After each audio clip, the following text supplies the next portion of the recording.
3rd of November 2025. The time is 10:30 a.m. I am Councillor Thomas Sneath, the chairman of this committee, and to my right is Councillor Carl Edgus-Zagorski, vice chairman of the committee. We are also joined by various officers from planning, democratic services and the legal services.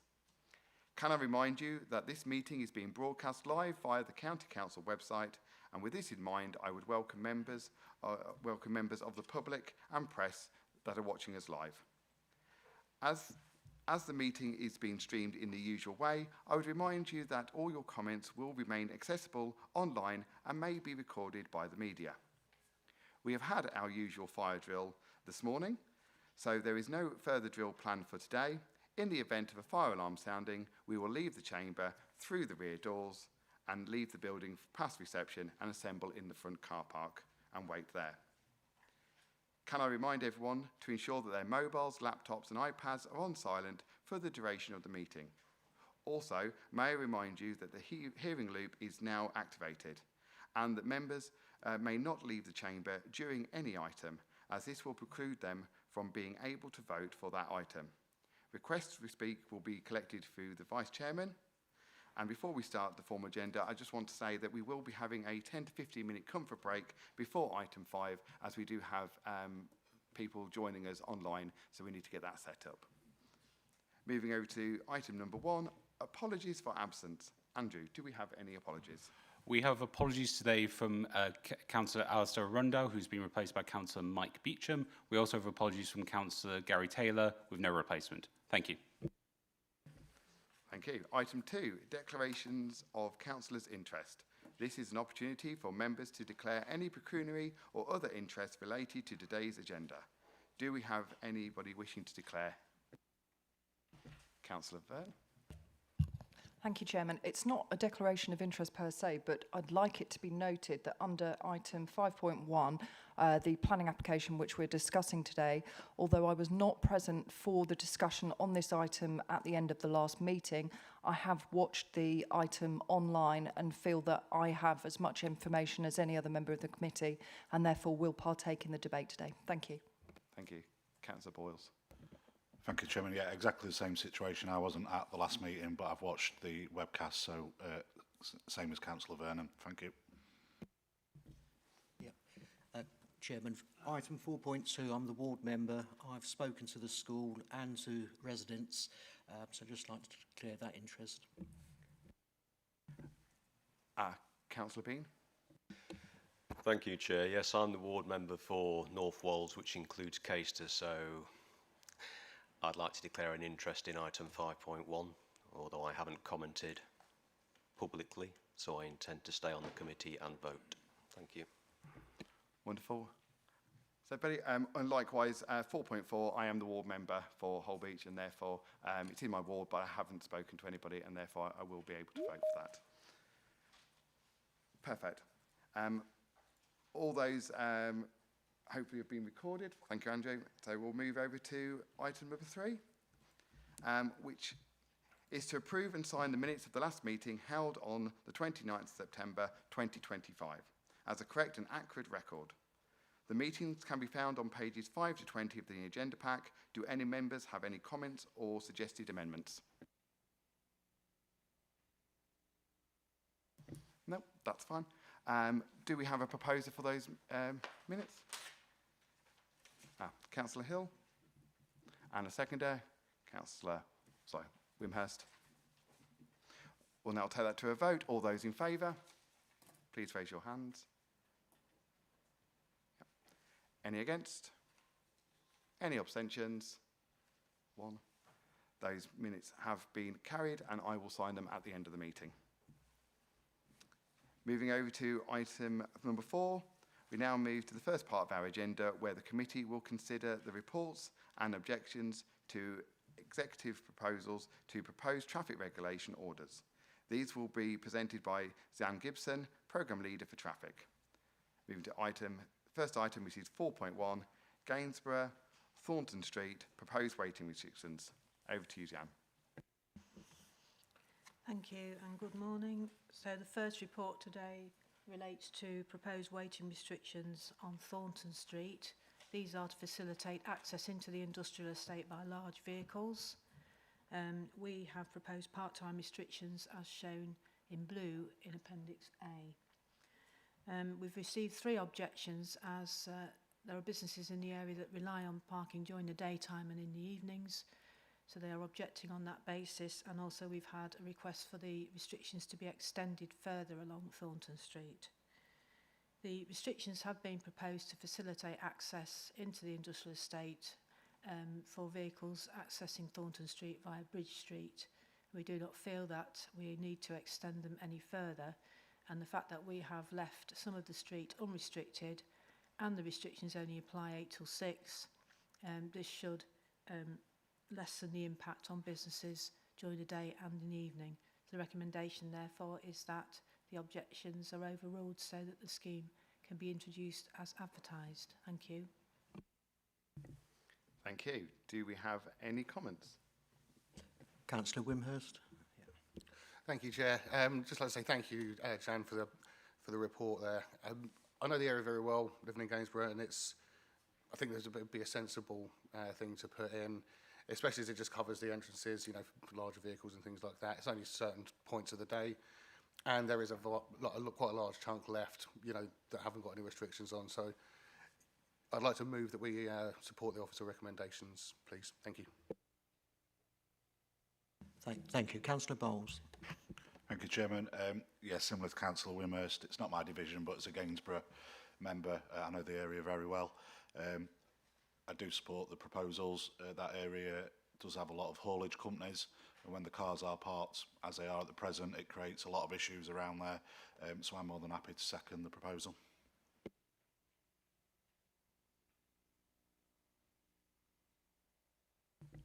Wonderful.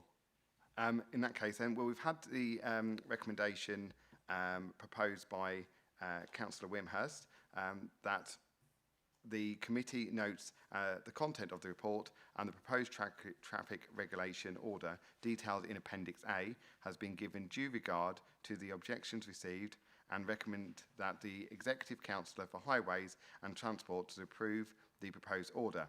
It has been seconded by Councillor Bowles. Therefore, all those in favour, please raise your hand. Any against? Any abstentions? Thank you. That recommendation has been carried. We move on to the second item, which is 4.2, Grantham, Hunting Tower Road, proposed mandatory school keep clear markings and waiting and load restrictions. Over to you, Jan. Thank you. So the school has raised the issue that despite there being a car park available for parents, there is still much disregard for the existing restrictions and the advisory school keep clear marking on Hunting Tower Road. Children have to cross from the car park to access the school, and the parking here causes visibility issues for pedestrians. So we've proposed a no loading restriction to apply where the existing no waiting restrictions apply. This means that our civil enforcement officers can issue a PCN immediately rather than have to observe for 5 minutes. And we have proposed a mandatory school keep clear marking on the south side along with some new double yellow lines. Excuse me. It's shown at Appendix A. We've had 2 objections. The focus is around the impact on disabled drivers' blue badge holders who will no longer be able to park where the loading restrictions are applied. We have considered this as part of the design of the scheme and have therefore proposed some no waiting at any time without waiting restriction on the side where the school is, adjacent to where the drop curb is to get access to the footway and where the ramp into the school grounds is situated. So we hope therefore that this will mitigate the impact on blue badge holders and have recommended that the objections are therefore overruled and the scheme is introduced as advertised. Thank you. Thank you. Does any member wish to comment? Vice Chair. Councillor Vernon, please. Thank you, Chairman. I indeed know this application area quite well. I note the ward members' support for this application. I also note that there has been one injury accident in previous times. It seems a sensible way forward to me. I'm very conscious that we seem to be discussing things like this almost at every meeting. Everyone's already taking, or appears to be taking, advantage of the 5-minute rule, so the loading restriction seems to be a sensible way to sort of overcome that. Fundamentally, this is a school. We've got to protect the safety of the children who are crossing to go into school, and I'm happy to propose approval. Thank you. Councillor Hill, please. Yeah, I'm happy to support Councillor Vernon. It is, as we know, an issue with schools, and this road is basically services the road. There are no, I don't believe there's any households on it, so the issue, I'm not sure the issue of the blue badge is particularly relevant, so I would support the recommendation to overrule the objections. Thank you. Councillor Wimhurst. Thank you, Chair. Yeah, basically what I was about to say has been covered, and I'd like to echo the sentiments of Councillors Vernon and Hill there. That'll be in support of this. Thank you. Thank you. And I'd just like to support what's been said, because that's my ward, and there's been several near misses there. Yeah, so, yeah. May I just apologise, Chairman, as I understand it's normal protocol for the ward members to go first, so I do apologise. Okay, Councillor Hill, can I just clarify? Would you like to second? Yeah, I know you supported it. Would you want to second? Yes. That's fine. I'll let you second it if that's fine. Okay. Thank you. I know you supported it. I just want to make sure that you were happy to second. Wonderful. If there are no other speakers, it's been proposed by Councillor Vernon that the committee notes and the content of the report and the proposed traffic regulation order detailed in Appendix A has been given due regard to the objections received and recommends that the Executive Councillor for Highways and Transports supports the proposed order. It has been seconded by Councillor Hill. All those in favour, please raise your hands. That's unanimous, but any of those against? Any abstentions? Thank you. That recommendation has been carried. We now move on to 4.3, Grimblethorpe and Borough on Brain, A157, proposed 50-mile-an-hour speed limit. Over to you, Zan. Thank you. So we've been requested to review this stretch of the A157 with a view to reducing the speed limit here between Borough on Bain and Grimblethorpe. We've justified the introduction of a limit on the basis of accident rate, and we've carried out speed surveys which have given us speed readings which give us the justify a 50-mile-an-hour speed limit along this length, as shown on Appendix A. They've received 2 objections where it's disputed that the speed limit reduction is required on the basis of accidents, as these may not have been speed related.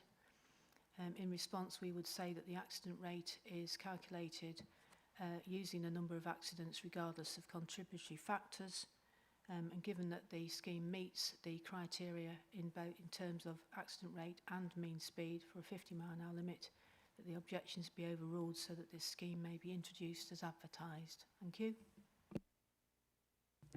Thank you. Do we have any comments? Councillor Hill. Just could I ask about the detail of the accident rate? Were there any killed or seriously injured, or were they all minor accidents?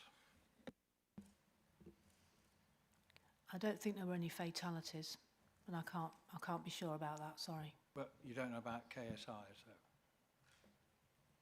No, I don't know the detail, just because we usually take the number of accidents regardless of the severity and regardless of contributory factors, so we just take the 5 accidents that have occurred. I understand that, but obviously I think it does make a big difference whether, because obviously where there's a road to Pescathorpe Junction, and then there's junctions at the next village, Grimblethorpe.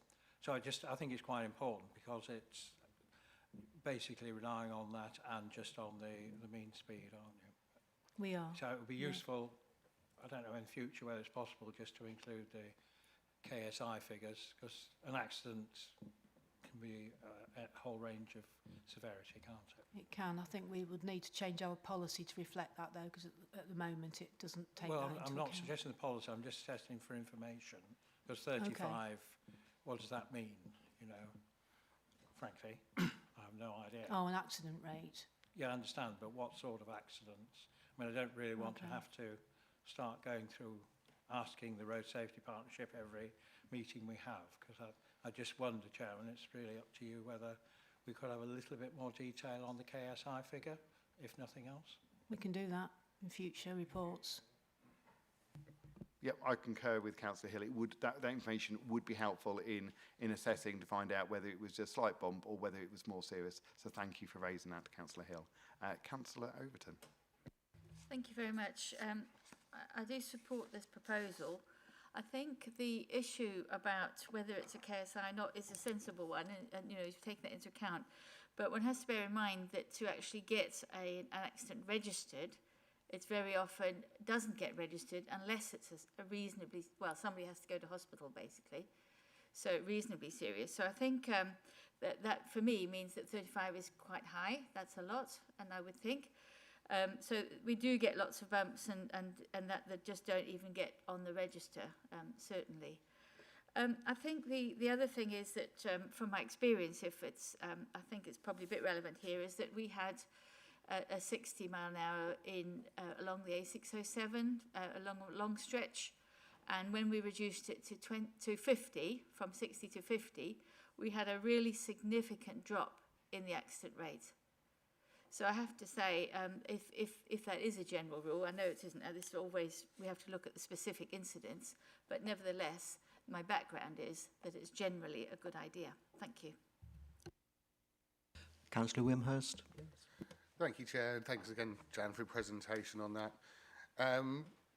Well, whilst I do agree with Councillor Hill, obviously, it would be nice to have some more information on the types of accident severity and things like that. In this instance, in terms of reducing the limit to 50 and sort of balancing it out across the whole stretch of road, I think it would potentially be a sensible option to do so. And I would move to support the officer recommendation on that, please. Thank you. Thank you. Anyone else? Thank you very much. Well, it has been proposed by Councillor Wimhurst that the committee notes the content of the report and that the proposed speed limit order as detailed in Appendix A has been given due regard to the objections received and recommends to the Executive Councillor for Highways and Transport that the proposed order be approved. I'm happy to second that order. All those in favour, please raise your hand. Any against? Any abstentions? Thank you. That recommendation has been carried.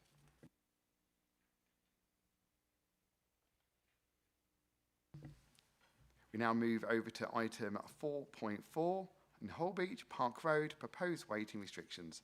Over to you, Jan. Thank you. So persistent parking in the vicinity of the daycare centre and the hall on Park Road results in obstruction to accesses into these premises. So we have proposed an extension to the double yellow lines here to protect those accesses and a nearby private road. We've had two objections. The concerns are about the effect on residents and their ability to park in close proximity to their properties, and they have requested a permit scheme to allow them to do so. The scheme aims to protect the accesses. There is still going to be a remaining area of unrestricted parking, and there is additional areas for unrestricted parking further north on Park Road.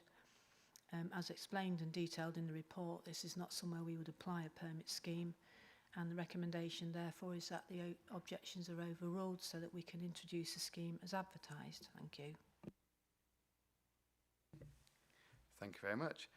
Just a question for myself as a ward member. Do we have any operating times for both these venues so that we could look at maybe restrictions outside of those areas? I don't know whether you have that information available. I don't, but I believe the daycare centre operates in the day and the hall has functions and events in the evenings and the day. Wonderful. I do know the area very well, as I said. There is free parking spaces. If we go on Google Images, you can see that people have tried to squeeze two cars into one, which has then caused both of those entrances into the daycare centre and into the WI Hall more or less inaccessible. And therefore, If I'm allowed, yes, I would like to move that we accept the recommendation. Councillor Vernon. Thank you very much, Chairman. I'm happy to second your recommendation for acceptance of this application. May I just ask, I understand that the concern raised is regarding resident concerns about employees. Do they have somewhere to park? Is there parking at the day centre? I think there is some limited parking, yeah, but not enough to cater for all the staff. Yep, that's what I just wondered. I mean, as I say, that isn't a material consideration for us to make for sort of whether there's enough parking for the daycare centre, and I'm happy to support the ward members' request to approve. Thank you. Thank you. Anyone else wish to speak? Thank you very much. Well, I've proposed that the committee notes the content of the report and that the proposed traffic regulation order detailed in Appendix A has been given due regard to the objections received and recommends to the Executive Councillor for Highways and Transport that the proposal be approved. It has been seconded by Councillor Vernon. So that all those in favour, please raise your hand. Any against? Any abstentions? Thank you. That recommendation has been carried. Now move to the next item, which is 4.5, Lincoln, Boundary Street, proposed waiting restrictions. Over to you, Jan. Thank you. So observations have confirmed that vehicles park on the west side of Boundary Street between Ashley Court, a residential centre, and Ancaster Day Centre, and they park partly on the footway, which means that wheelchair users are unable to move between these two venues. We therefore propose to extend the existing waiting restrictions along this side of Boundary Street to keep it clear of parked vehicles to allow wheelchairs to use the footway properly. We've received just one objection to this regarding the impact on residents parking, particularly in the evenings. Parking is at a premium in this area, but our view is that it's important to keep the footway clear for wheelchair users, and we also will be improving access, protecting accesses further north, and also improving forward visibility for drivers. So it is recommended that the objection is overruled so that this scheme may be introduced as advertised. Thank you. Thank you very much. Do we have any questions or comments? Councillor Wimhurst, please. Thank you, Chair, and thank you again, Jan, for the presentation. I mean, to me, it looks all sort of cut and dry. You know, again, another sensible proposal to put in. Don't have any real objections with it, and I think it'll benefit the people of the area as well. So, happy to move to accept the officer recommendations. Thank you. Thank you. Councillor Vernon. I completely agree with Councillor Windhurst's comments, and I'm happy to second. Thank you. Thank you. Anyone else? Councillor Hill. I suppose we ought to just discuss obviously it is a difficult area for residents to park, so I just suppose I'll pose the question as where do residents park around here, and where could they park if this alternative parking arrangement is no longer in place? So just wonder if somebody could help me with that. Thank you, Councillor Hill. Parking is at a premium here because it's very highly densely populated. It means generally that people have to park further afield and remotely from their properties, but there will eventually be a space that they can locate in the area. Thank you. Any other questions?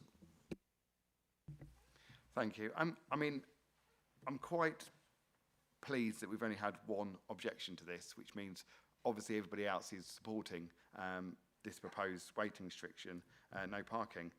I did receive a photograph from a resident actually showing me how people are parking, and it is considerably on the path because of the nature of the curve of the road. It is not easy to park without actually parking on the path. Therefore, Councillor Wimhurst has proposed that the committee notes the content of the report and the proposed traffic regulation order detailed in Appendix 8 has been given due regard to the objections received and recommends to the Executive Councillor for Highways and Transport that the proposed order be approved has been seconded by Councillor Vernon. All those in favour, please raise your hand. Any against? Any abstentions? Thank you. That recommendation is now carried.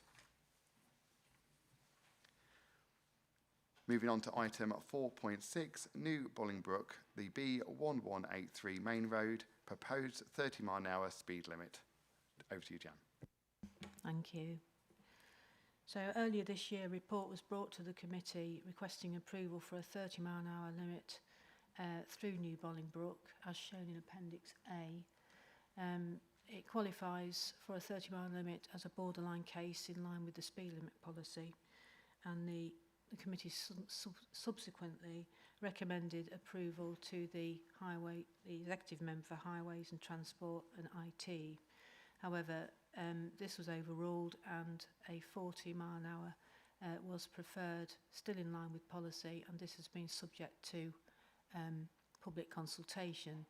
We've received objections from both the Town Council and the former local member for this area, and the current County Councillor for the area has considered these comments and agrees that the 30-mile-an-hour limit should be approved. So the purpose of this report is to bring it back to this committee to seek approval for a 30-mile-an-hour limit in line with policy as a borderline case. Thank you. Thank you. Do we have any comments? No comments. So, travelled along this road, it is very similar to the adjacent road, which runs parallel, which is the B1192, Langwick Road. It has 30-mile-an-hour speed restrictions as it goes through the villages and other houses, so it's only replicating similar to the other roads in the area. To which case, I am therefore happy to propose that the committee notes the... Oh, sorry, Councillor Overton. No, absolutely. I was just going to second that. I think the point is that the road is built up on both sides of the roads as well, which is a kind of place you would expect to be 30 in that way. So it does look logical. Thank you. Thank you so much for that. As I say, proposed the committee notes the contents of the report and the proposed speed limit order as detailed in Appendix A has given due regard to the objections received and recommends that the Executive Councillor for Highways and Transport that the proposed order be approved. Has now been seconded by Councillor Overton. All those in favour, please raise your hand. Any against? Any abstentions? Thank you. That recommendation is now carried.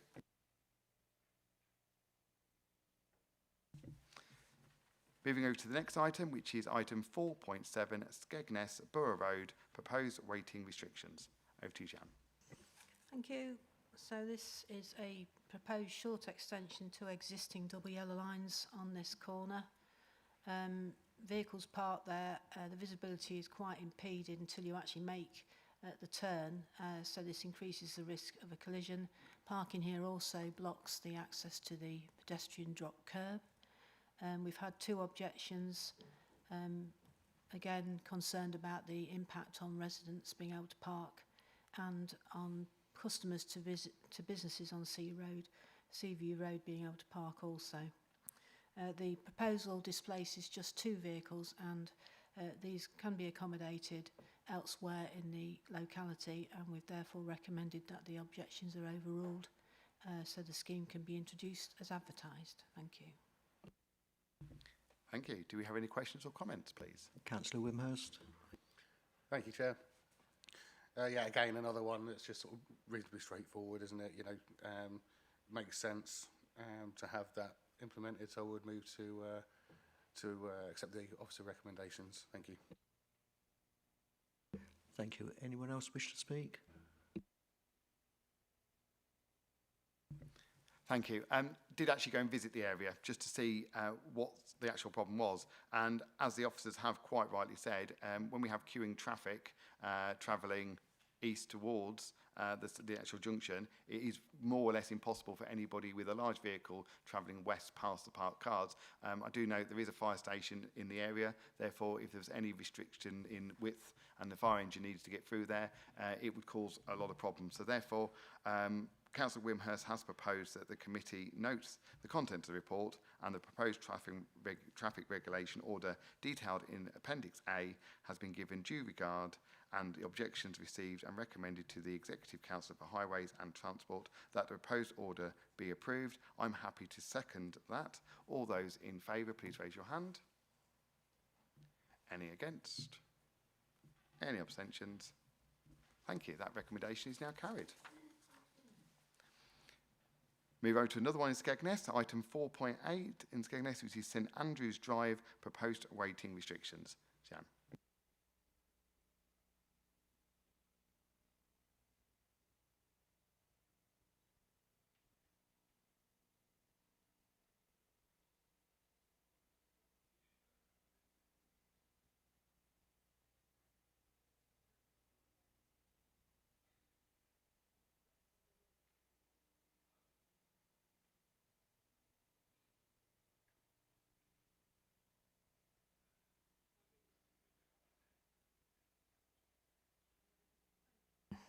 Apologies, thank you. So Skegness St Andrews Drive, this is a short proposed extension to waiting restrictions on the junction with St Andrews Drive and Seaview Road. As shown in Appendix A, visibility of vehicles parked on this junction is reduced, increasing the risk of collision. It's therefore proposed to extend the restrictions as proposed. 2 objections have been received regarding loss of parking for residents and loss of parking for businesses at St Andrews at Seaview Road businesses. Have therefore recommended that the objections are overruled, so the scheme as advertised is introduced. Thank you. Thank you very much. Do we have any comments, please? Councillor Vernon, please. Thank you, Chairman. Thank you for your report, Jan. I have read this and understand the concerns that have been raised by residents. However, unfortunately, I do believe that road safety has to be our priority. I note that there's been 2 injury accidents within the last 5 years there, and therefore I'm happy to propose approval of this. Thank you. Thank you. Councillor Wimhurst. Thanks, Chair, and thanks, Jan. Again, I was going to say also, completely agree with what Councillor Vernon has just said. I was going to say something very similar, so happy to second that. Thank you. Thank you. Councillor Overton. Thank you. Happy with the proposal, but just interested, how much extra distance is this? Then you wouldn't be able to park there anyway, because you're not normally allowed to park on bends. So how much extra area are we protecting in this by putting this, going through this process of what might actually be legally not allowed anyway? Thank you, Councillor Overton. I think we're not actually extending it any further than would be defined in the Highway Code as do not park on a junction, but because the police do not have the resource to enforce, this at least gives us the opportunity as the County Council to enforce, because there'll be restrictions on the ground. Thank you. Thank you, that's interesting. Thank you. Councillor Hill. Yeah, obviously I don't want to repeat what I said, which is very similar to what Councillor Overton said, so I just wonder any progress in terms of the police actually enforcing what they're supposed to do, as opposed to us having to put weight restrictions on every corner in the. I just wonder if there's been any progress, Chairman. I support the recommendations, but we did comment on it last time, didn't we? We did, Councillor Hill. I have not received any update, unfortunately, and I do concur with you that it seems that we're going to have to put double yellow lines on every single junction in the county just so that people do not park where they are not supposed to be parking, which is ridiculous. But again, it is something that has been brought to us. Are there any other speakers? In which case then, it has been proposed by Councillor Vernon that the committee notes the contents of the report and the proposed traffic regulation order detailed in Appendix A has been given due regard to the objections received and recommended to the Executive Councillor for Highways and Transport that the proposed order be approved. It's been seconded by Councillor Wimhurst. All those in favour, please raise your hand. All those against? Any abstentions? Thank you. That recommendation has now been carried. We move to the next item, 4.9, in Stamford, Little Caister Road, proposed 30-mile-an-hour speed limit extension. Over to you, Jan. Thank you. So we're proposing a short extension to the 30-mile-an-hour limit along Casterton Road. Next slide, please. The existing limit starts right at the point of the junction with Fitzwilliam Road, and the concerns about the approach speed of traffic making it difficult for vehicle manoeuvres in and out of this junction. We can extend the 30-mile-an-hour limit in accordance with the policy based on development, and we've had one objection to the scheme on the basis that as there have been no reported injury accidents over the last 5 years at the junction, the speed limit reduction will not be required. Our view is that in this case we do not need to justify an accident rate and therefore accidents. We can justify on the basis of development and therefore recommend that the objection is overruled so that the scheme may be introduced as advertised. Thank you. Thank you. Do you have any comments? I've got Councillor Byrne. Yeah, Councillor Vernon first. Thank you, Chairman. I know this area very, very well. I travel it sort of almost every day. I think fundamentally, I excuse me, completely agree with the officer's comments, and I also note that Rutland County Council have been consulted upon because obviously the road does adjoin Rutland too, so that's really important. An objection because there has been no accident feels sort of an objection that can totally be overruled, and I would be very happy to support this on grounds of safety. Thank you. Thank you. Councillor Wimhurst. Thanks, Chair, and thanks again, Jan. Yeah, likewise with what Councillor Vernon was saying. I mean, you know, as a matter of safety and also to extend that up to the edge of the development, I think would be needed. You know, should probably have been done when the development was built. So happy to second that if it's been proposed already. Thank you. Thank you. Councillor Hill. First question, is this road actually in Lincolnshire?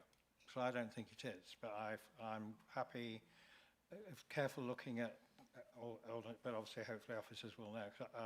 I think that there is a question, is it actually in Lincolnshire and not in Rutland?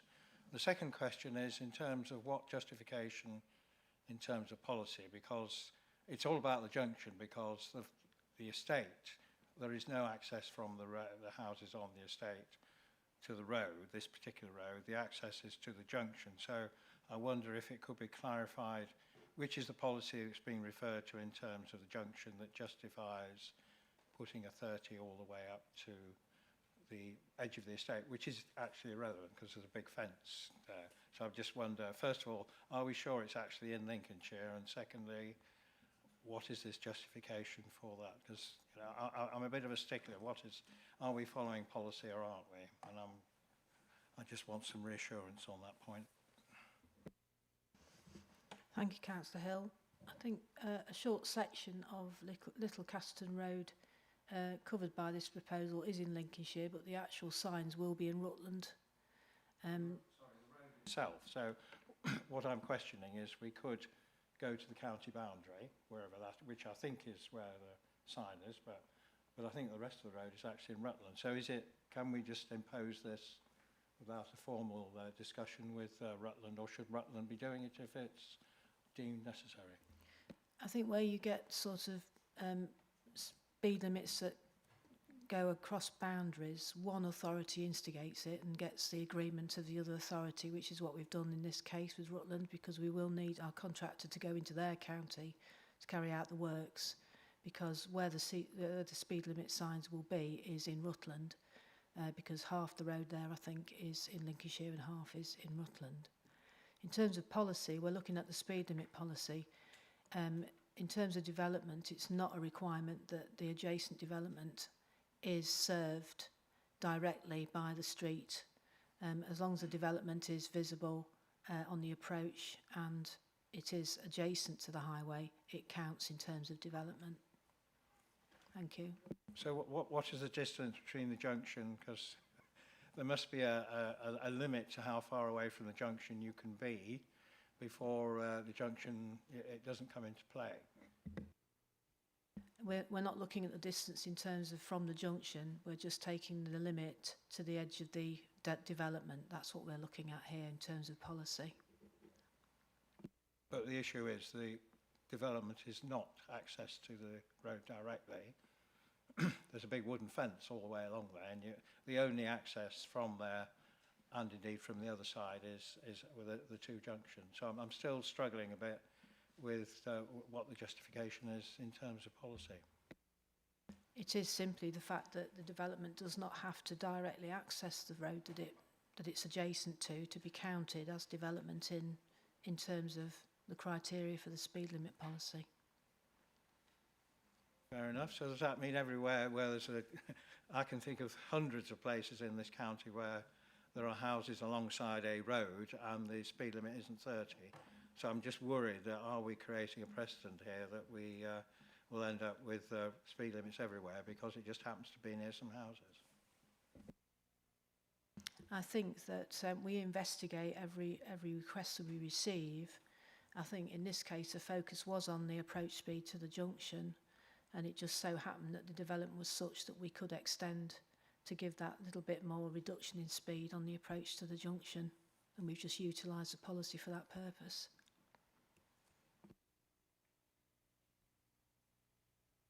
Councillor Vernon. Thank you very much indeed. As I've mentioned previously, I do know this junction well, and I think part of the issue is the fact that you do almost come straight to the 30 and you are then subsequently at the junction. And I accept what you're saying, that the boundary of the property seems a sensible place to start the 30 so that those people sort of perhaps who are speeding up are already doing 30 when they move into the developed area. The other thing I wanted to just add is that, and actually I've always been sort of told this by my driving instructor many, many years ago, is that 30 is not a target, it's a maximum. And if we can get sort of into that mindset where perhaps people are already at 30 before they hit the 30, hopefully these things wouldn't need to be extended. But unfortunately, that's not the case at the moment. So thank you. Thank you, Councillor Bennett. My point, yes, most people, you should be entering a 30 at 30, and I think the location of this, although I do take on board Councillor Hill's comments, it would be sensible to ensure that the motorists have got a distance at 30 before we get to the junction. Just want to clarify, Councillor Vernon, you supported it. Did you move it? Yes, I did. Thank you, Chairman. Perfect. In that case, then, the proposal has been moved by Councillor Vernon that the committee notes the contents of the report and the proposed speed limit order as detailed in Appendix A has been given due regard to the objections received and recommends to the Executive Councillor for Highways and Transport that the proposed order be approved. Has been seconded by Councillor Wimhurst. All those in favour, please raise your hand. Those against? And any abstentions? Thank you. That recommendation is now carried. We move to the final traffic regulation order, item number 4.10, Welton, Manor Lane and Lincoln Road, proposed waiting restrictions. Over to you, Zan. Thank you. So the final paper today regards Welton, Manor Lane, Lincoln Road. Site visits have confirmed that parking on Manor Lane does in fact obstruct the passage of large vehicles, including the regular bus service between the village and Lincoln. A review has been taken of the whole area, so the opportunity has been taken to introduce restrictions to improve traffic flow, protect visibility at junctions and protect existing bus stops. These are shown at Appendix A. We've received 5 objections to the scheme. The village is subject to a lot of new residential development, and there are concerns that the increased need of residents for the amenities in the area to access these amenities is not being considered, and the restrictions will be detrimental. There is a business on Manor Lane which will in particular be impacted by the restrictions, as much of their clientele is elderly or disabled, and they have requested that where the road widens, we remove the restrictions. Observations have confirmed that because there's no footway on Manor Lane on that side, vehicles park some distance away from the frontages, and this results in buses having to mount the footway on the opposite side. There is dedicated disabled parking provision nearby on Lincoln Road, and there is quite a lot of dedicated unrestricted parking in the vicinity and the surrounding area for general use. It's therefore recommended in the report that the objections are overruled so that we can introduce the scheme as advertised. Thank you. Thank you. Do we have any questions or comments, please? Councillor Wimhurst, please.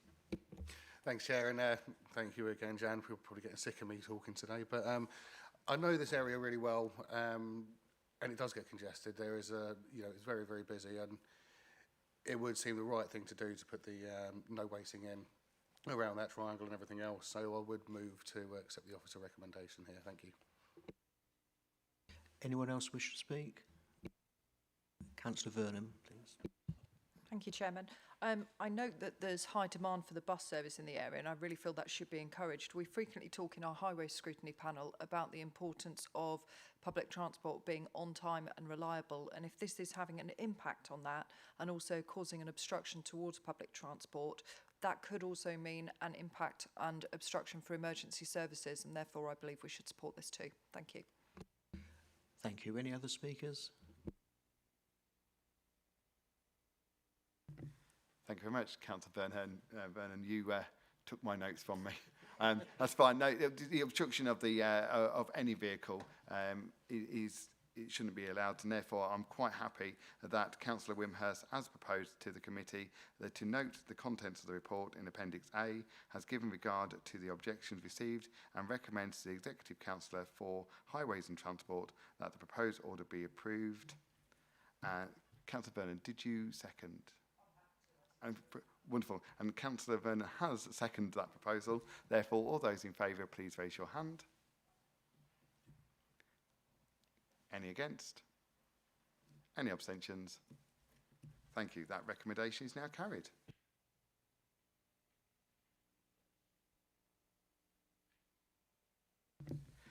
Now, before we move over to agenda item number 5, I suggest we have a quick 10-15 minute comfort break to allow the speakers to prepare both online and here in the chamber. And therefore, I will see you back here at 11:30. Thank you very much, members.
Thank you, members, for your prompt return.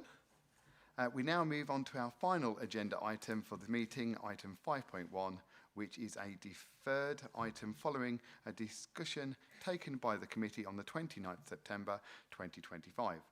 The report is a supplementary report in relation to the application by Welton Aggregates Limited.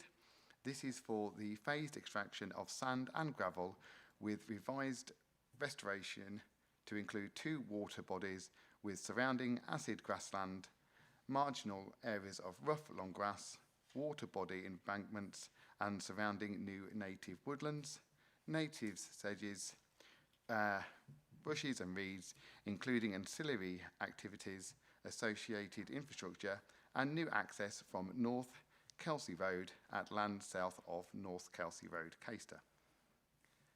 At the previous meeting, the application was deferred to a future meeting to obtain the considered further information on, number 1, highways impact and route suitability, number 2, need, alternatives and policy compliance in the mineral and waste local plan, and number 3, landscape and visual impact at the significant viewpoints identified. The report recommends that following consideration of the relevant development plan policies, that comments received through consultation and publicly and further information and clarification preceded by officers and the applicant, taking into account all of these issues raised on the 29th September 2025 Planning Committee meeting, the officer's recommendation remains unchanged and that conditional planning permission be granted. I would like to invite Mike Daly, Planning Manager, Applications and Enforcement, to introduce the report, along with Martha Rees, the legal... Riker, the legal advisor to the committee to highlight the permanent focus of the committee today. So, over to you. Thank you, Mr. Chairman.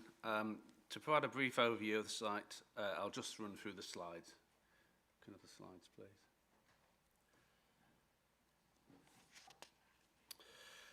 This slide illustrates the parcel of land subject to the application as set out in the committee report. Next slide, please. This slide provides some context in respect of the application. The application area, which highlighted in red, is allocated in the Lincolnshire Minerals and Waste Local Plan Site Locations Document, Policy SL1, as MS09-CL, as an extension to the North Kelsey Road quarry, which is highlighted up there in blue. The quarry highlighted in blue operated from the mid-1990s for about 25 years and now recently closed following the sale of the allocated land by the landowner. It is now mostly fishing lakes with some arable land. The new landowner and current applicant proposes to work the allocation not as an extension, but as standalone development by creating a new access onto North Kelsey Road. This slide shows the location of the site to the west of Caister in an essentially rural location with an adjacent residential development abutting the eastern site boundary. Next slide, please. This slide shows how the site is proposed to be laid out. It shows the extent and location of the extraction area in pinks and yellows, and the 4-metre high topsoil screening bund proposed to be constructed along the boundary of the residential area that is proposed to be constructed at the outset following soil stripping. It is proposed that following topsoil stripping, the site will be worked in 4 phases, with 3 phases of mineral extraction commencing at the southern end of the site and progressing north with a final phase of removing the ancillary development and restoration works to complete the development. This plan shows the layout of the site with the ancillary development to the west of the extraction area. Slide 4, please. This slide shows how the access onto North Kelsey Road will be upgraded to allow for HGV vehicles to safely enter and leave the site. This arrangement allows for HGVs to enter the site and pass in the entrance and on the haul road so as not to have lorries waiting on the highway. Next slide, please. This slide shows the proposed restoration scheme for the site. The scheme is proposed to deliver 2 lakes surrounded by acid grassland. The public footpath, which currently runs across the site, would be temporarily diverted to follow a route around the southern end of the site. This would then be reinstated with additional gravel paths created around the lakes as shown in the plan. As the plan shows, new woodland planting would be carried out to replace the soil mitigation bund, and hedge planting would be carried out to the southern and western boundaries of the site, and trees would also be planted around the periphery of the ponds. Next slide, please.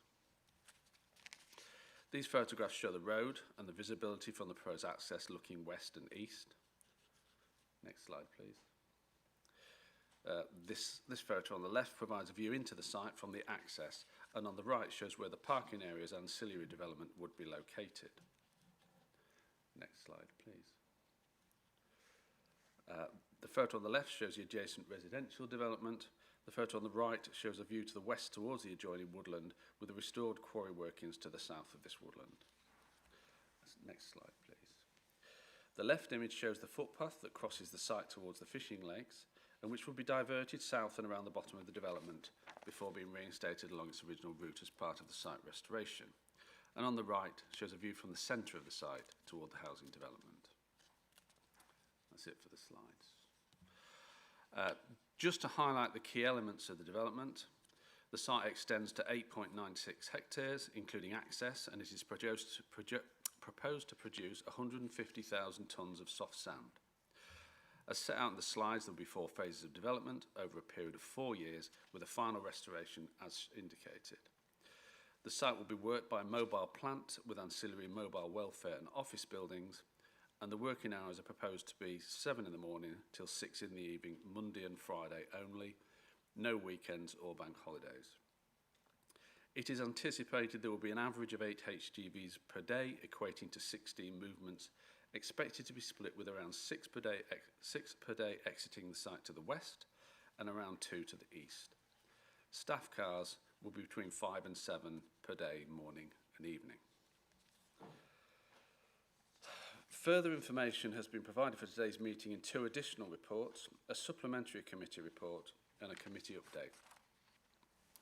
Turning to the supplementary report on page 73 of the agenda, the first section sets out that 38 further representations have been received since the initial committee meeting, and the main elements have been summarised for your information. A number of these comments do not relate to the matters cited for deferral and are therefore not under consideration, but these have been included for completeness. The second section, page 77, has been provided by the Highways Officer and expands upon the initial response he provided to consultation on the planning application and sets his conclusions against national policy and common factors taken into account in previous appeal outcomes. The next section, page 79, provides information with regards to the planning authority's role in providing for minerals, how this is facilitated through the Minerals and Waste Local Plan. It goes on to set out how the current proposal sits as an allocated site, and as such the matters that would need to be considered in determining this application. It also sets out the current status of the sand and gravel land bank and the consideration of the proposal under policy M4 of the Lincolnshire Minerals and Waste Local Plan in meeting a proven need that cannot be met from existing sources.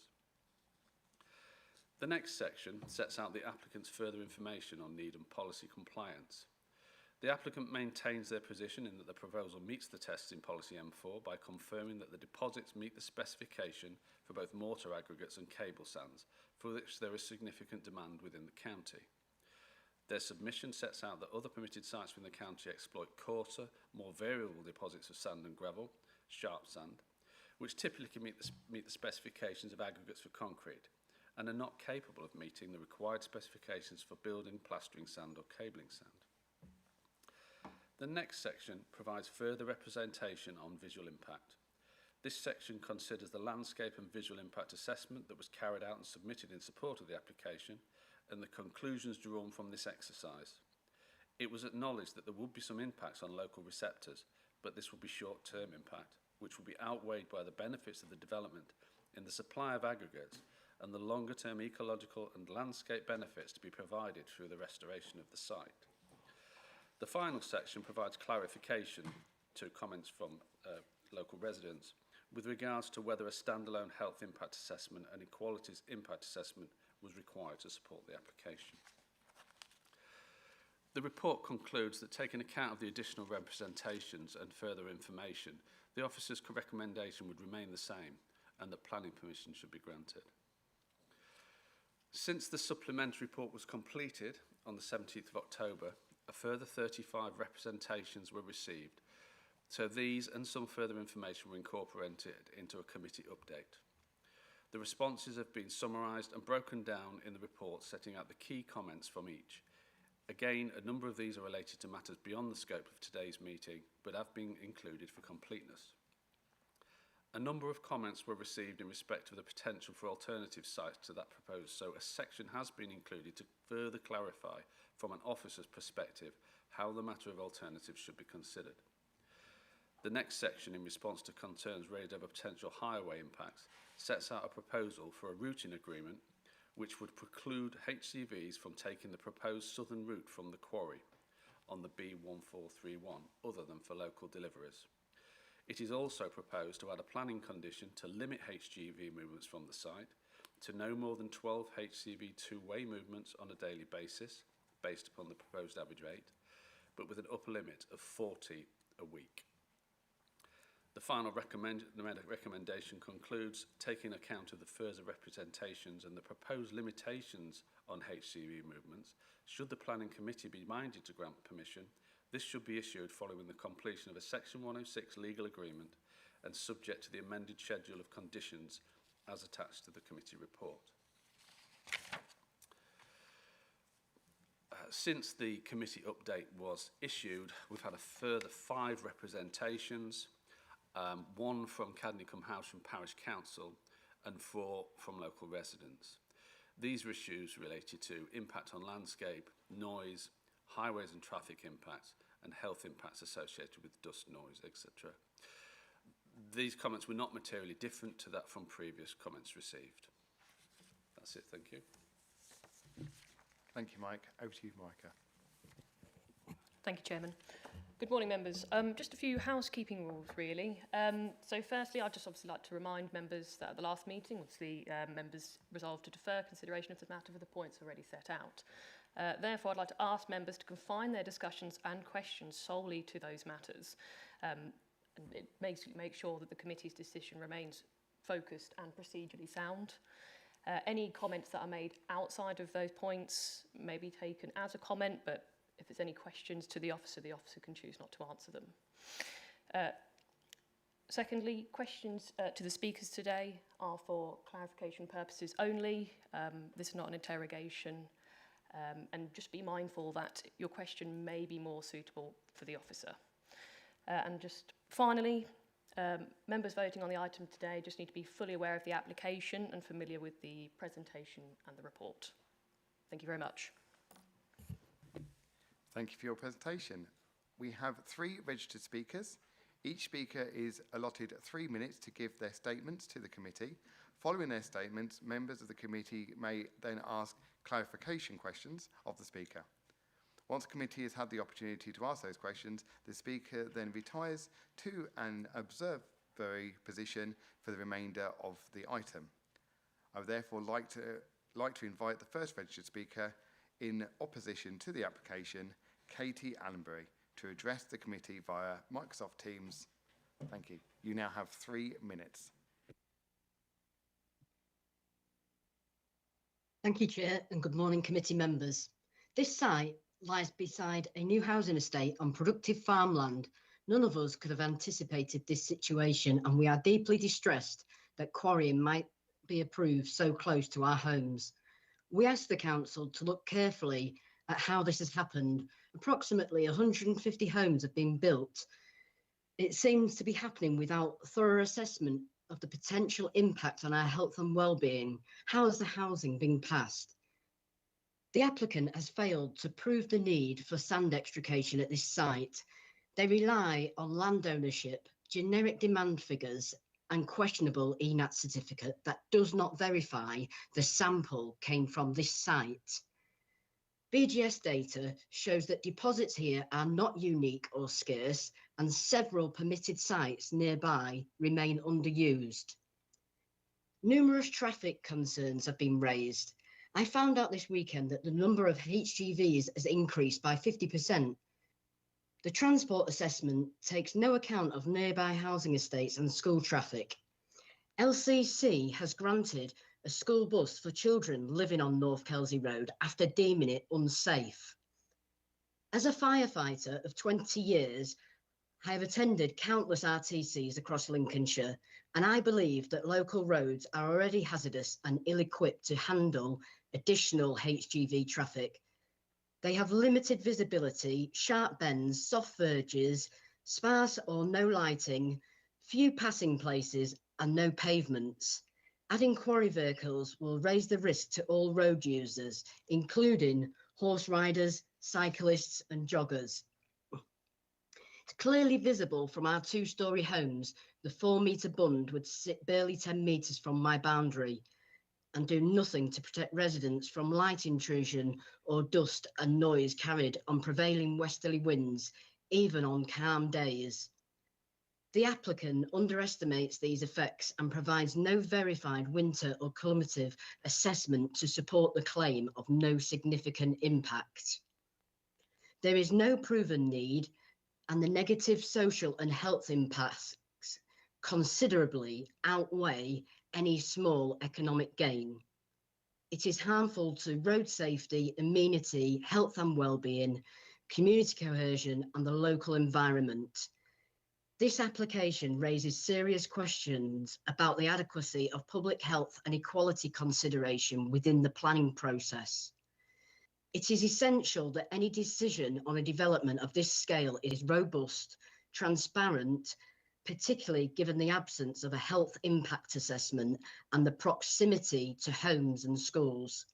Residents deserve confidence that statutory duties regarding health and amenity have been fully met. I therefore urge the committee to protect Caister's environment and community and refuse this application. Thank you. Thank you for your contribution. Slightly over, but I would let you finish your sentence. Do any members have any questions of clarification to the speaker? Councillor Bean, please. Thank you, Katie, for your presentation. Very concise. You mentioned that there is no verification that the samples that prove that this sand is what it says it is can be shown to be come from this site. So are you saying that there's no chain of custody for the samples that were taken from this site? Yeah, that's correct. So the sand certificate shows nowhere that it's from this actual site. So it could come from anywhere. It could be a sample off, any site. So yeah, there's absolutely nothing to say that it has come from this site. Thank you. Thank you for clarification. Anybody else? No. In that case, thank you, Katie. We now move to the second registered speaker, the local division member for Market Raise and Wolds, Councillor Stephen Bunny, to address the committee. If you're ready, you have 3 minutes. Thank you, Chair. I speak today representing the residents of Brandy Wharf and Waddingham, villages in my division of Market Raisin, and also the residents who are affected by the proposed North Kelsey Road quarry who live in the neighbouring North Wolds division. I fully endorse the concerns outlined by local resident Katie Allenby in the previous contribution. She eloquently expressed the concerns of the local community and herself regarding the environmental and potential health impacts that the reopening of this quarry would have on local residents. Since the quarry ceased its operations in the 1990s, permission has been granted for 2 large housing estates in its vicinity. Whilst I cannot be certain, I strongly believe that West Lindsey District Council would not have granted approval if the quarry was still operational. She also challenged the applicants for justification for the economic need of the sand that they propose to extract. I support her in these arguments and her argument that permission should not be granted. Throughout the papers and reports submitted for the application, writers referred to the need for safe and suitable transport arrangements that do not have negative effects on the highway and local communities. Lorries carrying sand from the proposed extraction site to Hibblestow and Welton Le Marsh quarries will travel along roads and lanes through historic Caister and local villages like the Kelseys, Brandy Wharf and Waddingham. Neither the roads or the built-up areas were designed for large HGVs. Carriageways are narrow, often forcing vehicles onto the verges and pavements, creating a major risk for pedestrians and cyclists. The residents of Redbourne Road in Waddingham, along with many other local villages, that state that the existing vehicles using the lanes travel above the speed limit, exacerbating the risk of accidents, with a particular concern for the local schools and pupils in the small walled villages.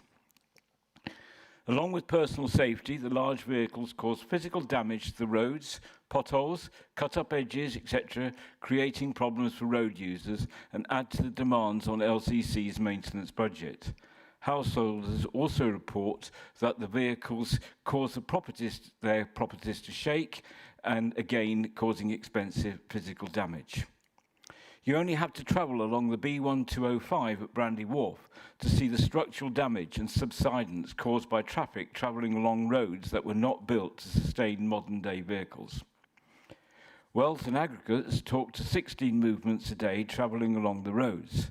They do not, in my opinion, place sufficient emphasis on the fact that these vehicles would be in addition to their fleet of lorries already using the local highways, which cause major concerns for villagers throughout both divisions. In fact, almost every parish council meeting I go to, the complaints come through.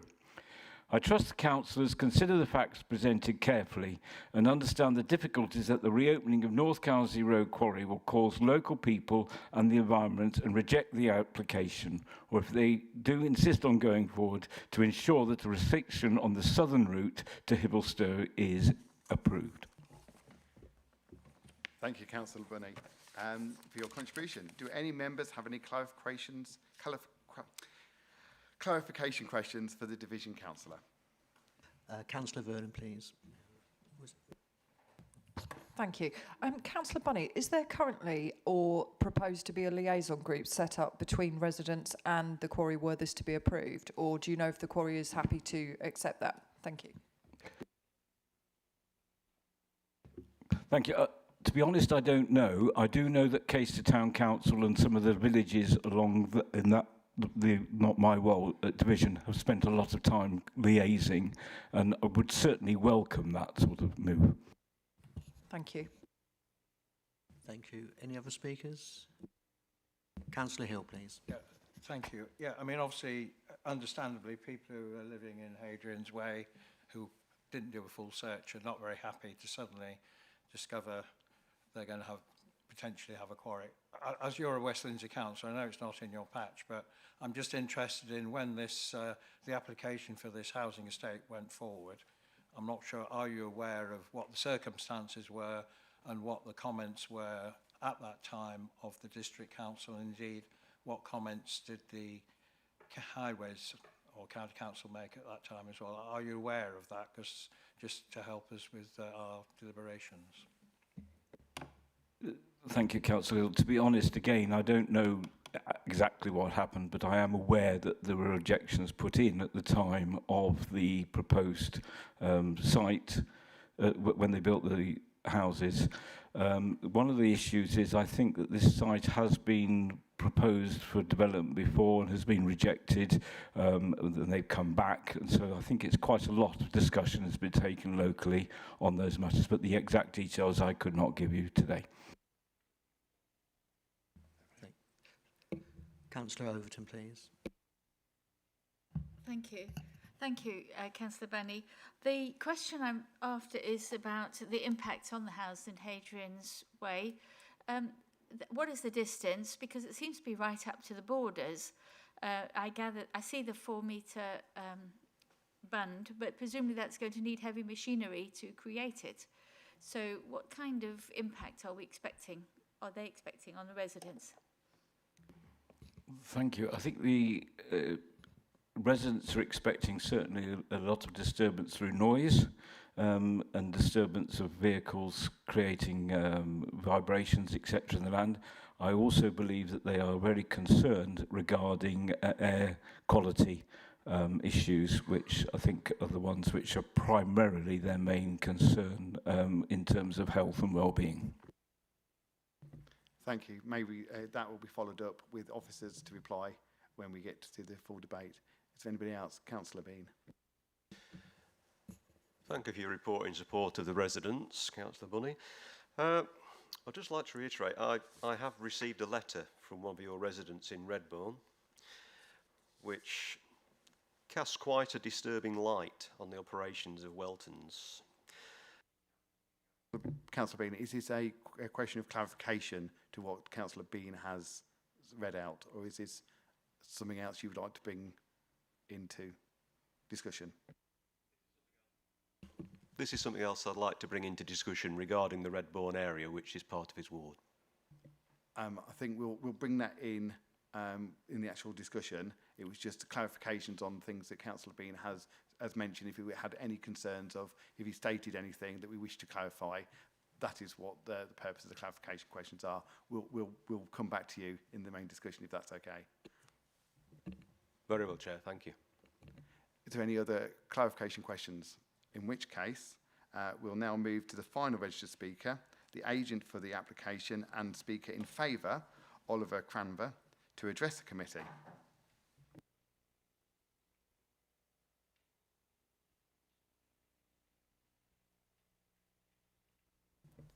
Once you're comfortable, we will have 3 minutes. Thank you. Thank you, Chair, and thank you, members. I'd just like to try and clarify a few points if I can. With respect to highways, you've heard from your officers that they maintain the position that there'll be no unacceptable highways impact. The applicant has acknowledged the concerns raised at the previous meeting and has agreed that they're amenable to entering into a routing agreement to avoid the southern route that was previously proposed. There's also an additional planning condition to limit the number of HGVs, both daily and weekly, to provide a robust framework that can obviously monitor the site. And taking into account those matters, considers no justifiable highways grounds to refuse the application before you today.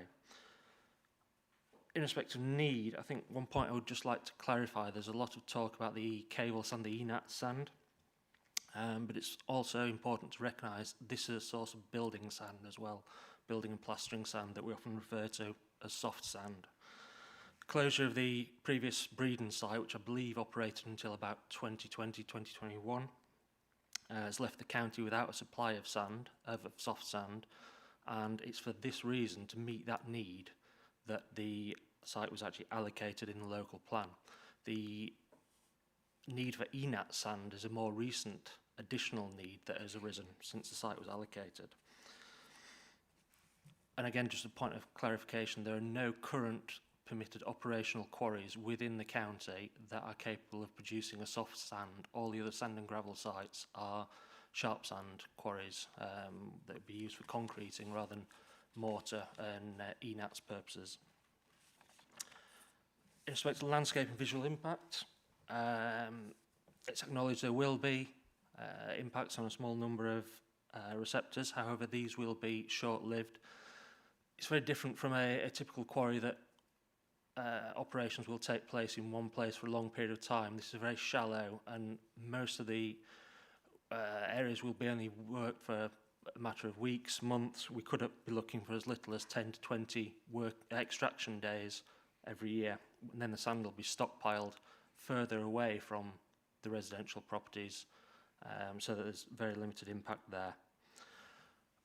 A couple of points of clarification. I think there was a concern that there was going to be an increase in HGV movements proposed. That's not the case.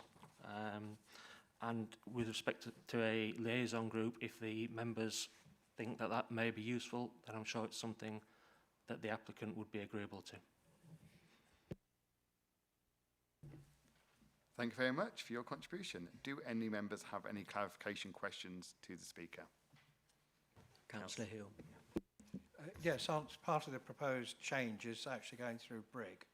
I know Brig's not part of, but does that mean if your alternative route is used, that the residents of Brig will have these 5 to 6 lorries or 10 movements going through their town instead of elsewhere?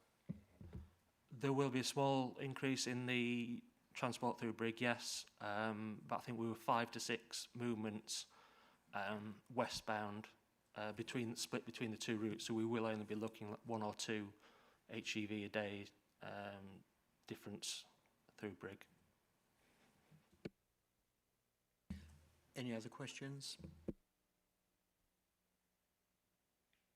Councillor Bean, please.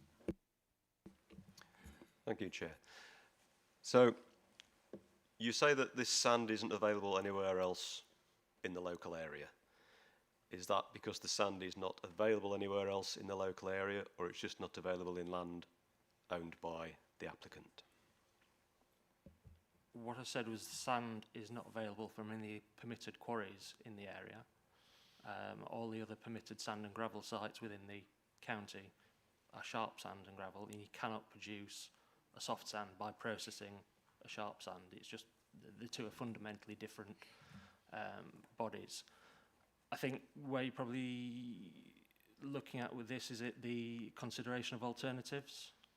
And I think that's addressed in the officer's, I think, update or the supplementary report. This is an allocated site within the local plan.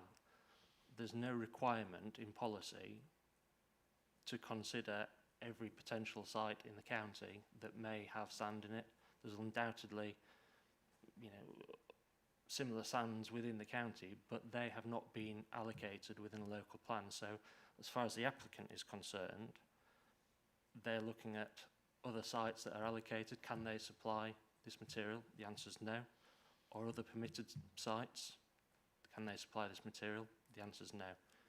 And that's the way the applicant has looked at it in terms of compliance with the various spatial policies. Thank you. Going back to the ENATS testing, can you tell us who carried out the testing? And is there any chain of custody to prove that the sample actually came from this site? I'm afraid I can't tell you that. I think it was 2022 it was tested. I haven't got the certificates in front of me, I'm afraid. All I can say on that is the applicant has provided that as evidence of that sand from that site. I'm afraid I personally don't have any further information.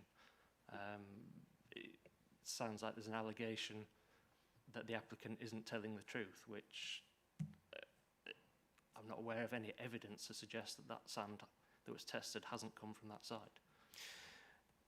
Nobody's suggesting anybody's not telling the truth. I was just looking for the evidence. As I say, I don't have the evidence in front of me, I'm afraid. Thank you. Thank you. Councillor Overton. Thank you. Looking at the 4-metre band, how long would it take to create that? Because obviously that's a certain amount of disturbance in itself for those residents. What sort of timescale are you thinking for that? I would imagine it would be a matter of days to construct that bund. Thank you very much. In which case, thank you so much indeed. If you'd like to resume your seat.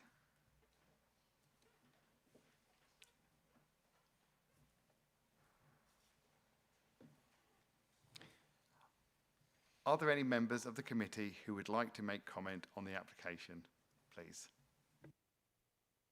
Councillor Hill, please. Yeah, thank you. I'll restrict my comments to the highways issue, because remember I did issue some concerns at the previous meeting about whether the issue of the adequacy of the highways network to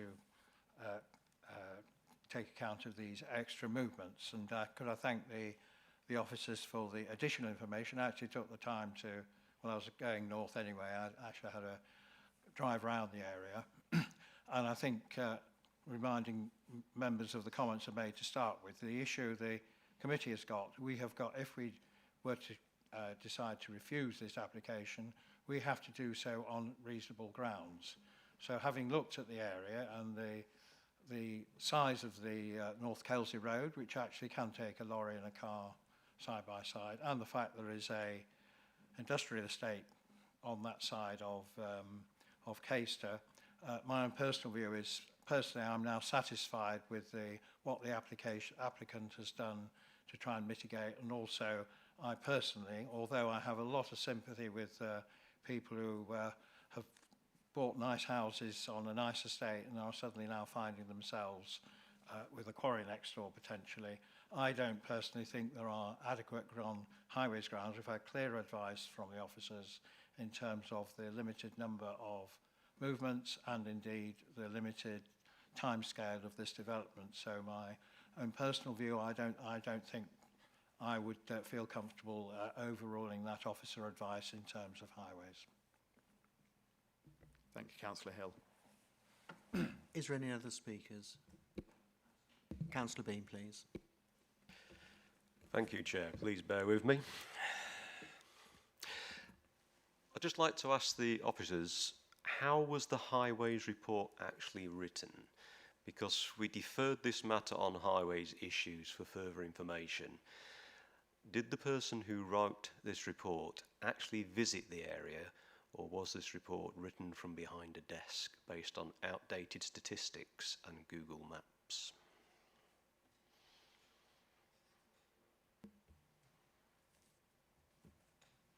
The area was visited for all major developments such as this. Officers of my team will travel the routes, the surrounding areas to look at the suitability of the highway network. Again, applications of this nature, being a major application, we don't expect officers to look at things like this in isolation to, should we say, form one opinion. So this again would have been subject to full team debate on known local issues, looking at any potential impact and area of concern. So as a collective, they can come to their point of recommendation. Since the officer wrote the report, unfortunately he's not here today because he's on leave, but I obviously got the request to come to committee today to sort of field any questions. So in addition to the officer looking, the team looking, and now I've had a look, again, I would conclude that the reports that were originally submitted and the supplementary reports that were offered following last committee are robust, they are defendable, and I think the conclusions that have been reached are fit for purpose. Again, just to come back to figures, I think we are talking about a very, very, very low number of additional trips onto the network. My calculations sort of late last week suggest that we're talking about a 0.1% increase on base flows at the very worst time. That would be at the access to the junction. Again, that would be if all sort of commercial vehicles and should we say working vehicles were to sort of arrive or depart at the same time. So we are talking very, very minimal impact. The only issue we really had was the suitability of the access off North Kelsey Road. And again, I believe through the consultation with our planning colleagues and the applicant through the live application, we obviously did seek amendments to the form of juncture so that it was more suitable in relation to turning vehicles. So, yeah, I believe it's been looked at very properly. Thank you, Owen. Thank you. Can I come back? Absolutely. I'd just like to say that I am still of the opinion that the route through Caister is not suitable for HGVs. The vibration from these vehicles could cause damage to listed buildings in what is a historic town. I think rather than increasing the number of HGVs on that particular stretch of road, we should be looking at putting a weight limit on it. There is also the matter of the definition of severe with regard to NPPF paragraph 115. At the moment, there is no definition as to what is severe. So in my opinion, I would consider the impact to be severe.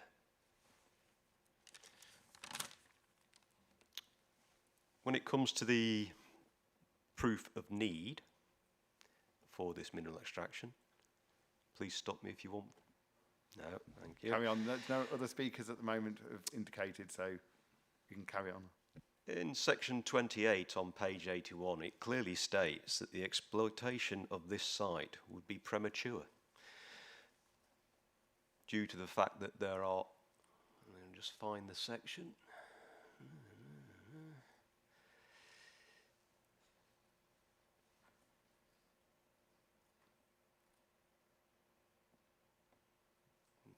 Due to the increase in available reserves.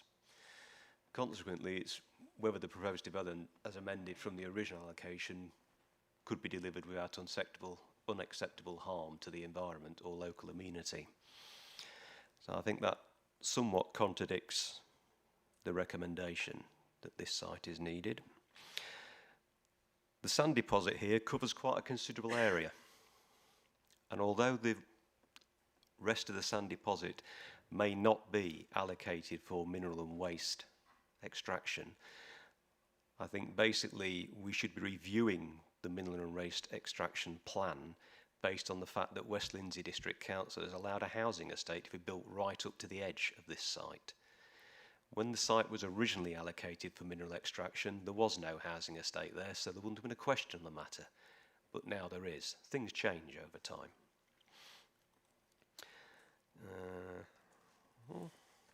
There's also the matter of the letter from the resident in Redbourne Village regarding vehicles from Weltons, who say that Weltons originally stated there'd be 5.4 a day through Redbourne Village, and they're saying that for periods of time throughout the day they experience 6 to 8 per hour.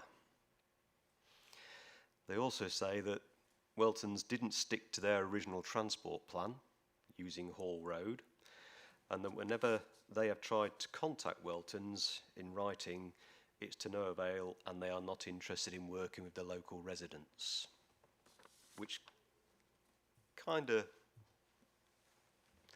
worries me somewhat, that we have these figures of 12 per day, 40 per week.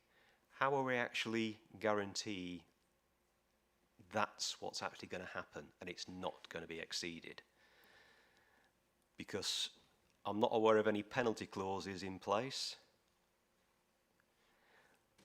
And also, moving on to the biodiversity net gain and the site in general, I think my last point, Chair. Fine. We're just going to see whether an officer has clarification on that point about the movements and if there's any conditions that have already been put towards. Very well. With regard to the control of vehicle movements, as has just been set out, the applicant, in discussion with ourselves, has agreed that a Section 106 agreement will be put in place to restrict lorries taking the southern route through Brandy Wharf, and also a daily and weekly limit on vehicle movements, which will be monitored and can be enforced by the planning authority. We have a dedicated team of monitoring enforcement officers for that purpose. So the applicant themselves have offered up those checks and balances, and we're satisfied that that will be appropriate and sufficient to control the vehicle movements to the level as proposed. With regards the argument for need, as set out in the supplementary report and the committee update, the site was allocated in the local plan. It is the only site that was allocated that can produce building sand. It's not being delivered in exactly the way that it was proposed, but that was due to land ownership changes, and it would still, however, provide the mineral that was allocated for and that was needed to be delivered to meet the county's need for the plan period till 2031. So as set out in the reports, we're satisfied that the need for the site has been established. Thank you. Before we come back to you, Councillor Bean, Councillor Overton did a little while ago say she wanted to speak. Over to you. Thank you very much, and thanks for a very good discussion and good points raised. I'd just like to pick up a couple, if I might. Firstly, you pointed out this is allocated as an extension. This is not an extension, this is a new application, and that's why we are examining it anew. And I think that's important to remember. You mentioned a particular type of sand. I don't recall our minerals and our minerals plan actually stating that this kind of sand is needed specifically. And I'm not sure, we have categories in the minerals plan. It doesn't say it has to be sharp sand or soft sand. It just says sand. So I'm not sure. So, I'm not convinced from what I've heard that actually there is a need for this specific kind of sand in line if we are keeping to our minerals plan. So, next, I wanted to pick up the point about the the soil test. It was tested in 2022, I understand, so we're suggesting that that soil sample was collected in 2022 and put on somebody's shelf and brought out this month. I'm quite surprised at that. You know, you'd have thought that that would have been a new sample would be taken to be quite sure that it is the right sample from the right place. And evidence of that, I think, should be presented. The other point I'd like to raise is about the hours of operation. You've got 8 to 6.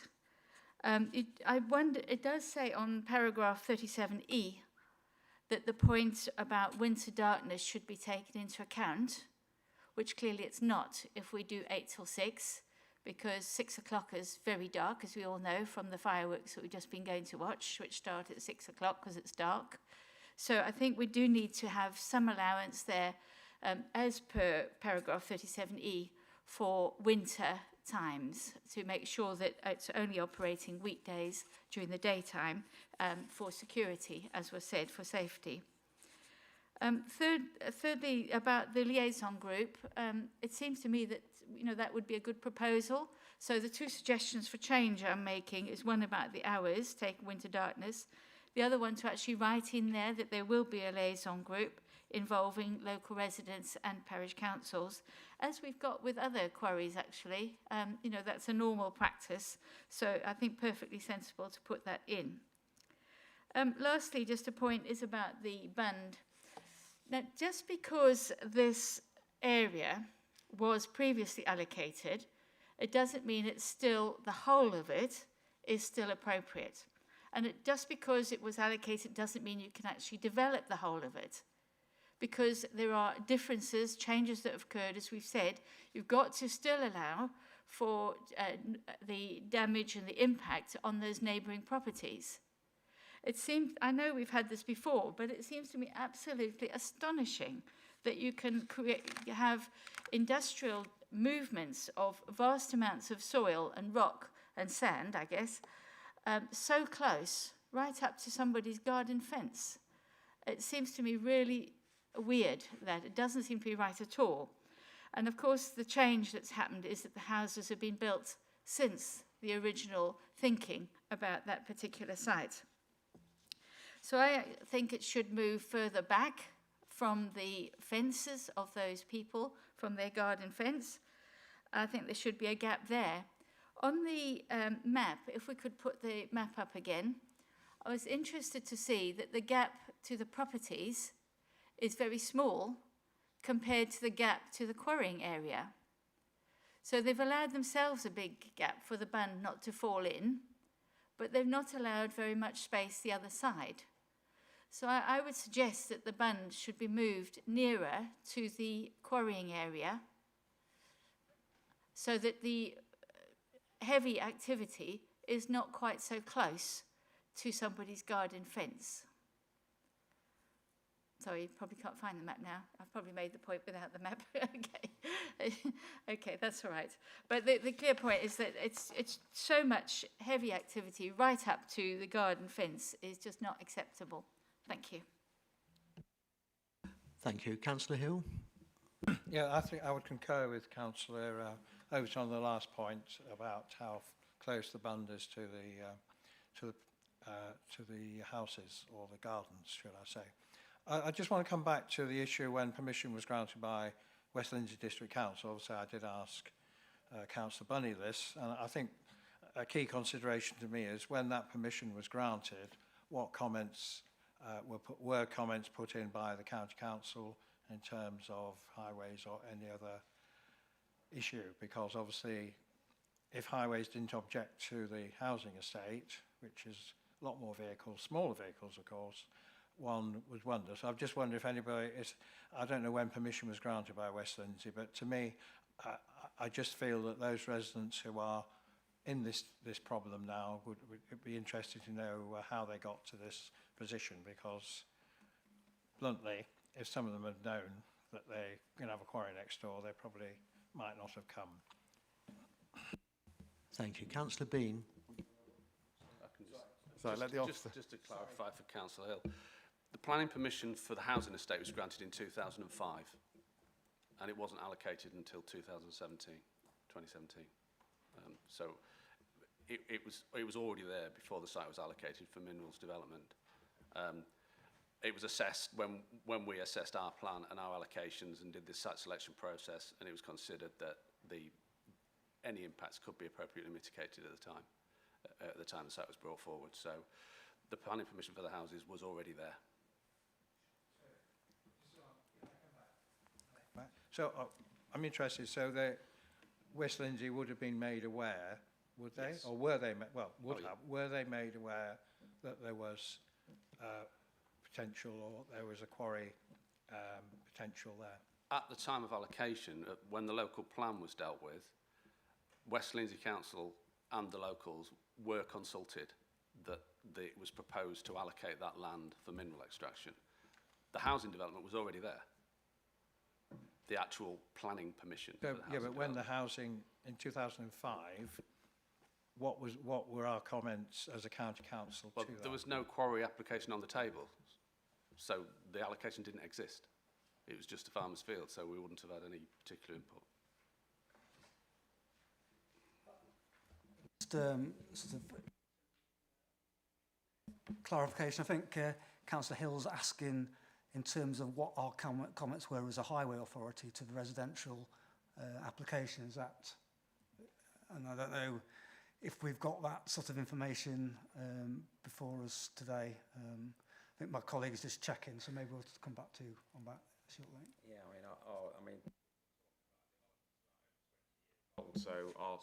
so our retention only holds things for 7 years. So I'm just trying to look at West Lindsey's website to see if I can get back that far, which I can't. But if it's information that is pertinent and the committee need it, then obviously I will try and seek what the Highway Authority may or may not have said on the residential development back in 2005.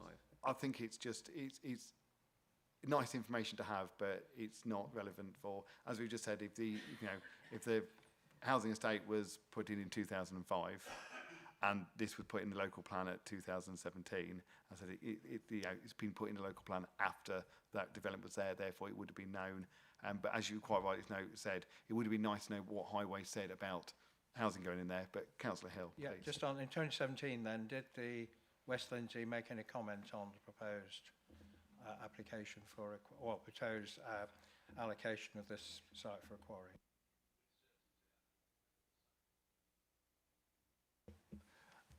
But Neil can. So just behind you, Councillor Bunny is suggesting that West Lindsey didn't. So that was what you were indicating. Thank you. To be honest, I wasn't on the district council at the time, but I don't really know. But I can imagine that the records aren't really around, to be honest. Point of order, Chairman. This is not about West Lindsey. No. This is about the application. Just having it allocated does not mean it can be entirely developed. Thank you. Thank you for raising that up. Thank you. Yes. Moving on to Councillor Bean. Thank you, Chair. You're pleased to know this is my last point I'm going to raise. I see in the plan it states that the site must be fully restored within 4 years of the commencement of the development. What guarantees do we have that this is going to happen? And also, what guarantees do we have regarding the habitat management and monitoring plan, which must be in place before anything starts? The Habitat Management Monitoring Plan is required by law under the Environment Act, and it's a pre-commencement planning condition. So nothing can develop, there will be breach in planning, and planning enforcement would be able to be taken if any works were carried out before that was approved. And as regards the time frame, if they go beyond that time frame, they'll be in breach of planning. So again, it will be down to the planning authority to consider whether it's expedient to take enforcement action against them. Thank you. I think Councillor Bean was also just clarification on the funds available for reinstatement. What legal process is there to ensure that they do actually do the reinstatement after the 4 years? Financial. There is no consideration of a financial bond or anything for this site. It's a very small site, and it's progressive restoration, so it will be monitored 2 to 4 times a year by monitoring officers to make sure there is progression against that phase plan that's been approved. So it will be a continuous monitoring process so that we don't get to the end and we've got a site that's not had any restoration works carried out. Thank you. But the plan actually states that the site will be fully restored within 4 years of commencement of the development. So the monitoring goes on after that once the site has been restored. What I want to know is, what guarantees have we got that they will restore the site within that 4-year period? Or are they just going to take the sand and scarper?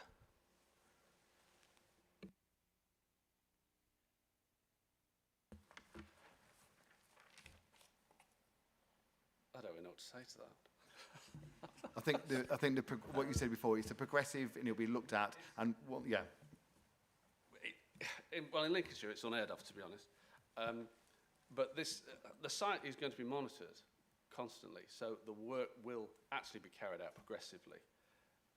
So each phase of what has been approved in the planning permission will need to be met as the site is progressed. So if there were any issue, it would only be the very last bit that we would have to enforce. And we would enforce against the landowner to get that work done. And the landowner is the applicant. So under the law, he would be responsible and we could take appropriate action to make sure that that site was restored in accordance with the approved scheme. Thank you. I'd just like to make sure we have measures in place. No problem. Thank you. Okay, next I think Councillor Bowles wanted to speak. Thank you, Chairman. Yeah, just a quick question of the legal advisor first before I make my point, if I can. This application, just for my own clarity, so if we were to refuse this application, is it the same process as with any planning application you'd see at a district? It is able to be appealed, and if that appeal was won, it would incur costs to this council? Yes, that is correct. Anything that is brought forward for refusal needs to be having contradictory evidence towards what the officer report states, and if it's not strong enough, then we are opening ourselves up for costs in this situation. So. Thank you. With that in mind then, Chairman, I completely hear what everybody's saying and what the speakers have said around why we may not wish for this to happen and why it's not ideal. Unfortunately, I don't see any material planning reasons for it. So the fear is then if we refused it on some of the conversations we're having, we would lose it at appeal. That would incur costs and we would lose any conditions that we might wish to have in place through this process. So our hands are tied, in my opinion. So I will propose the recommendations. Thank you. Thank you. I think Councillor Murray was next. I'm really a bit perplexed about this, Chair. I thought that planning committees were here to represent the people of Lincolnshire and the people who live near this proposed quarry. They must feel dreadful about this because at the moment they've got these nice houses in a quiet place, and someone wants to come along and turn their community into an industrial community, a bit like the argument with solar farms. Now, planning's all about what show the harm. Is there any harm in the application? I can't see many more things more obvious that the harm to residents of this proposal. Firstly, having the quarry and everything that goes on in quarries, and then obviously the problems in terms of transporting the stuff to and from. So there's an undeniable residential amenity issue for the people who live in the area currently, and I would not support the application on that basis because the operation of the quarry plus the ancillary movement of vehicles around this area is obviously going to have negative effects on residents' immunity. Yep. Thank you. Councillor Redfern, please, next. Going on from what Councillor Bean was saying, having it restored within the 4 years, what if the company put in a request to extend that time? Is that a possibility? And if so, how would it deal? How would we deal with that? They would be at liberty to put in an extension, and it would come before yourselves at the committee to make that decision. It would be a extension to an EIA development, so it would automatically come before the committee for their decision. Thank you. Councillor Overton. Thank you very much. Reading the text, it does point out that the band would be or could be constructed within 10 metres of those dwellings, 30 feet, big machinery, and they're actually allowed to make up to 70 decibels for 8 weeks. Although they've said that today, they've said it would only be a few days, but it does say 2 weeks in the document, so something along those lines. So I do think it's really close to where people live. But can I just ask, the point I'd like to ask, confirmation, I did raise the issue of the hours of operation. Can I just check that that's been taken on board okay, just to take into account the winter times? Thank you.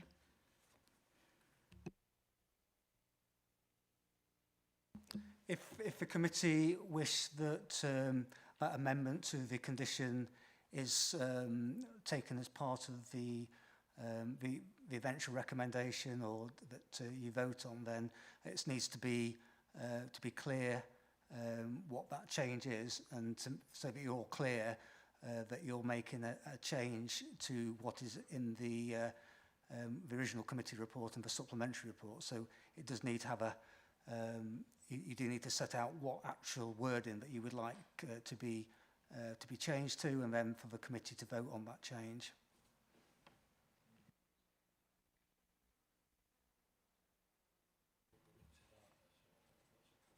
Yeah, thank you. I think perhaps the key point is to take into account the winter hours. It is laid out on the paragraph, I think 37E, as I raised earlier. It is described there as to the reasoning is written out there with the safety. Paragraph 37E. And it does point out to take into account the winter darkness. So that would mean the hours would change by at least an hour, if not more.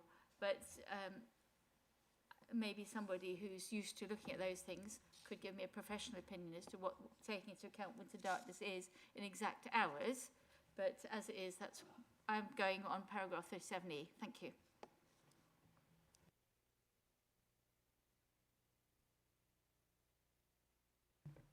Councillor Hill, do you have... Yeah, well, you could say if an option is to say 4 o'clock during the British, are we in non-summer time? Are we in? But is that feasible? The committee to request that?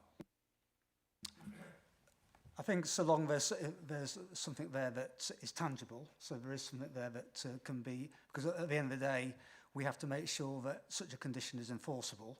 So we would need to make sure that the wording was tied into something that clearly could be triggered if there was any sort of breach. So not that we've, in my recollection, have worded a condition that way, but I think provided that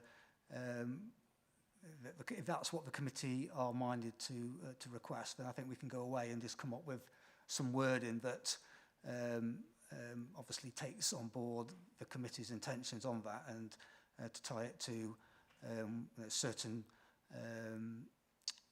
hours during British summertime or certain hours during GMT or something like that. But I think it is doable if the committee are minded to require that. Thanks very much. It's page 131. Thanks. Thank you. Councillor Vernon, please.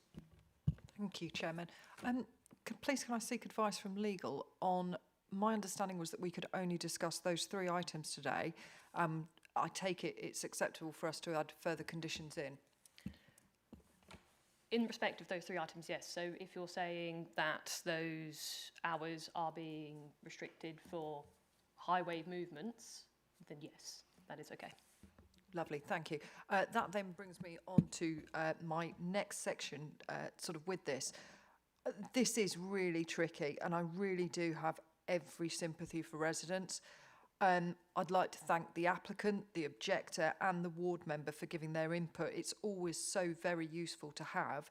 However, fundamentally, I cannot see any material grounds to refuse this application, and I am sort of obviously sorry. We do have to consider that.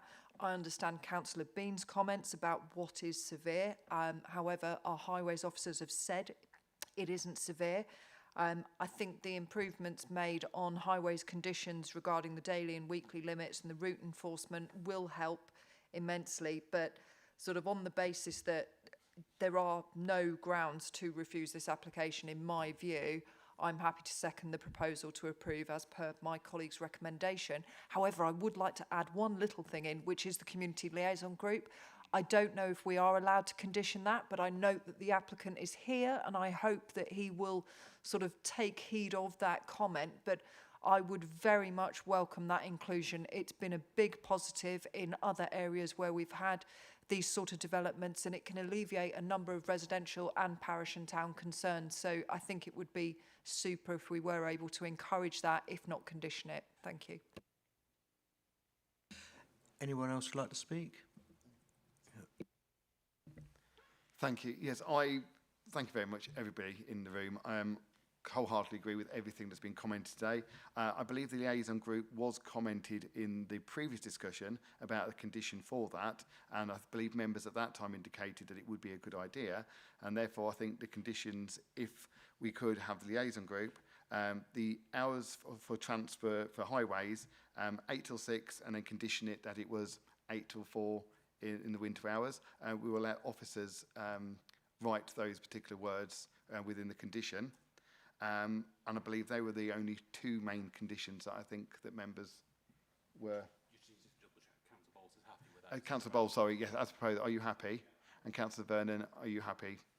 In which case then, the officer's recommendation has been remained unchanged, which is for approval of the site. We have had it moved by Councillor Bowles, seconded by Councillor Vernon. All those in favour, please raise your hand.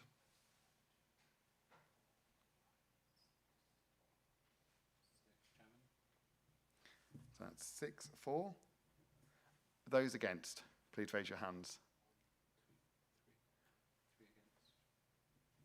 And any abstentions?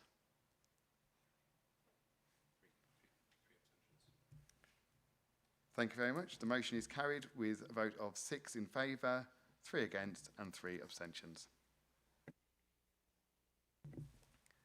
That now concludes the business of the meeting. We have a definitive maps and public right-of-way subcommittee meeting starting very shortly today. Our next and final meeting for 2025 will be on Monday, the 1st of December at 10:30 a.m. Following our next meeting in December, we will have a councillor development event on the local plan in the council chamber. Further to that, training will be similar for councillor development event on biodiversity next gain after our next meeting on the 12th of January 2026. Invitations for all those meetings will be sent to the councillors shortly. I'd like to thank everybody for their attendance today, and we close the meeting at 12:39 p.m. Thank you so much, members.